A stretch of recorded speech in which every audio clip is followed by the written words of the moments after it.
ထုတ်တထုပ်ရောင်းတာလေးတွေကကြတော့အရန်ဟင်းလေးတွေပါတထုပ်ကိုသူတို့ဒီကပတ်စံ50ရောင်းပါတယ်ဒီလိုထမင်းဆိုင်ပုံစံတွေကတော့ထိုင်ဝမ်နိုင်ငံမှာအများဆုံးတွေ့ရတဲ့ထမင်းဆိုင်ပုံစံလေးတွေပါ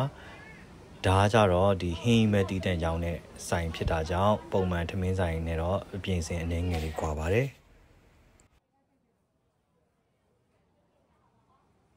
ဟင်းတွေကတော့အစုံပါပဲတချို့တွေကကြတော့အချိန်နဲ့ရောင်းတာရှိပြီးတော့တချို့တွေကကြတော့ဒီတိုင်းပဲခမန်းကြီးဘယ်နှစ်သုံးဆိုရင်ဈေးဘယ်လောက်ဆိုတဲ့ပုံစံမျိုးနဲ့ရောင်းနေရှိပါတယ်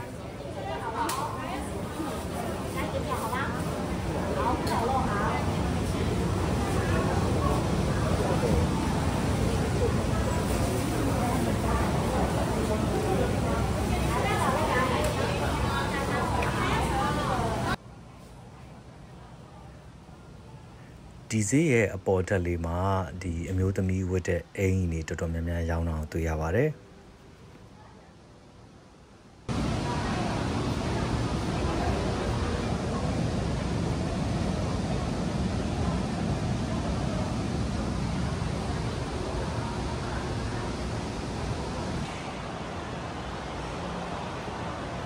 မြေဟောက်ထက်မှာဒီအသားငါစိမ့်တွေရောင်းပါတယ်ကျွန်တော်ဒီမှာတခုတတိထားမိတာကဈေးရပဲအစ်စ်ဖြစ်လို့လားတော့မသိပါဘူးဒီဈေးမှာဒီအသားအနံ့တွေလုံးဝမရတော့ပါပဲဒီအသားရောင်းတဲ့ဆိုင်တွေတော်တော်များများတဲ့အသားတွေကိုရေခဲတတထဲမှာထည့်ပြီးတော့ရောင်းတာကိုတွေ့ရပါတယ်အသီးရွက်တွေရောင်းတာကကြတော့ဒီမီးရောင်ကြောင်နဲ့ပါတယ်လို့ဒီအသီးရွက်တွေကိုတိတိကျကျလေးတန့်စင်ထားတဲ့အတွက်အားလုံးကတန့်ရှင်းပြီးတော့တက်ရက်နေတယ်လို့ခံစားရပါတယ်တာမန်ဈေးတွေမှာတော့ကျွန်တော်ရိုက်ဘူးသလိုပဲအခုလောက်ထိတော့တက်တက်ရရတန်းတန်းရှင်းရှင်းတိတ်ပြီးတော့မရှိပါဘူးဒီဈေးကတော့တော်တော်လေးကိုတက်ရက်ပြီးတော့တန်ရှင်းပါတယ်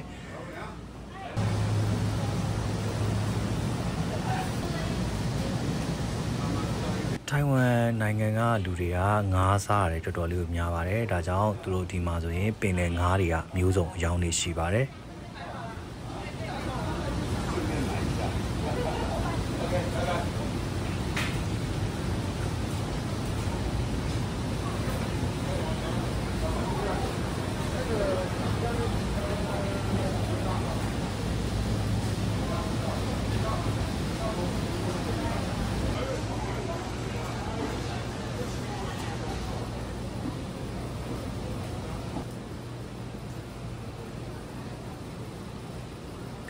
ဟော့ပေါ့ထဲမှာထည့်စားလို့ရတယ်လို့ဒီတိုင်းစားလို့ရတဲ့ဒီကြက်ဥဖတ်ထုတ်တွေပါ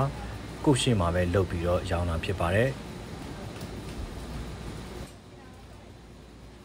ကြက်ဥဖတ်ထုတ်တပူကိုဒီနိုင်ငံငွေ200ဆိုတော့ဈေးသက်သာတဲ့တဲမှာတော့မပါပါဘူး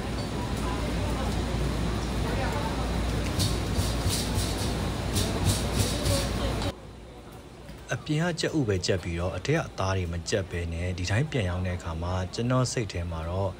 ဒီတိုင်းအကြာကြီးထားခံမှာမဟုတ်ပါဘူးအိမ်ရောက်တာနဲ့ချက်ချင်းချက်ကမယ်လို့ထင်ပါတယ်ဒါမှမဟုတ်ရင်ရေခဲတက်တာထဲမှာခဲထားမယ်လို့ထင်ပါတယ်ဟော့ပေါ့ထဲမှာထည့်စားတဲ့အသားလုံးတွေအသားကြောင်းတွေကတော့နဲတာမဟုတ်ပါဘူး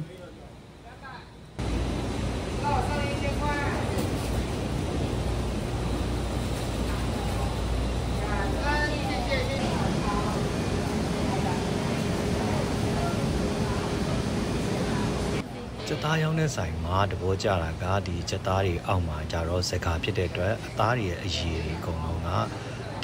ဒီစကားအောက်ကိုကျသွားတဲ့အတွက်အသားတွေကတန်တန်ရှင်းရှင်းလေးဖြစ်နေတာကိုတတိထားမိပါတယ်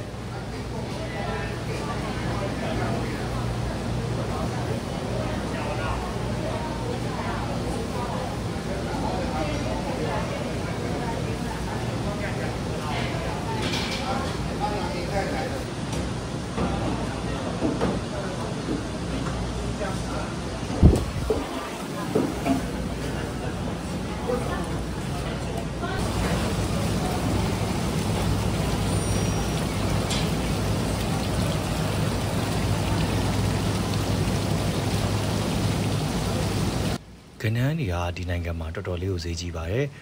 ကနန်းကိုကျွန်တော်တို့ဆိုစီမှာဆိုရင်ရှင်မပို့ပြီးတော့လက်ဆက်ပြီးမယ်ဒီမှာတော့ရေခဲရိုက်တာတွေပဲများတာတွေ့ရပါတယ်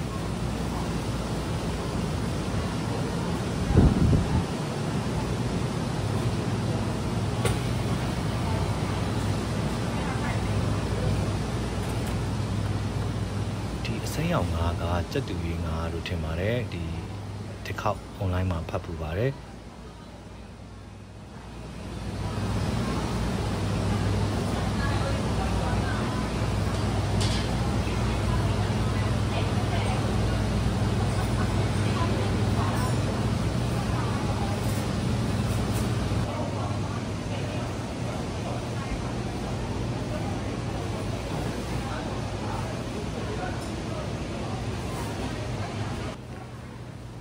จำชายတွေပါจำชายတွေကိုအခုလိုမျိုးတက်တက်ရက်ရက်လေးရောင်းတာတွေ့ရပါတယ်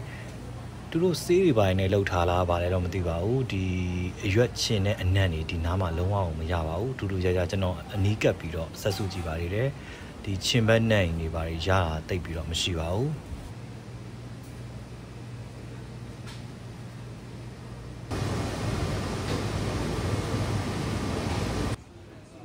မုံလုံးရေပေါ်ကိုလုံးပြီးတော့ရောင်းတာပါ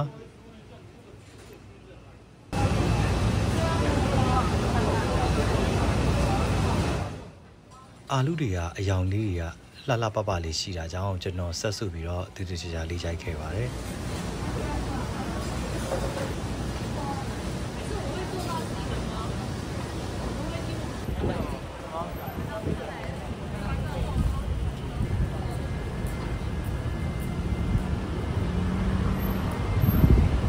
ဒါကလမ်းလျှောက်တဲ့လူတွေအတွက်တည်တံ့ထားပေးထားတဲ့လူသွားလမ်းတွေပါ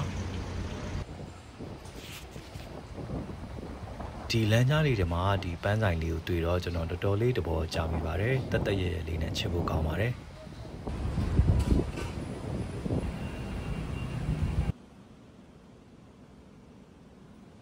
ကြံရည်နဲ့လီမွန်သီးနဲ့ရောပြီးတော့ရောင်းတဲ့ဆိုင်လေးပါကျွန်တော်သွားလာလေးတွေကိုမှတ်တမ်းတင်ထားခြင်းဖြစ်ပါတယ်အားလုံးပဲကျမ်းပါပျော်ရွှင်ကြပါစေ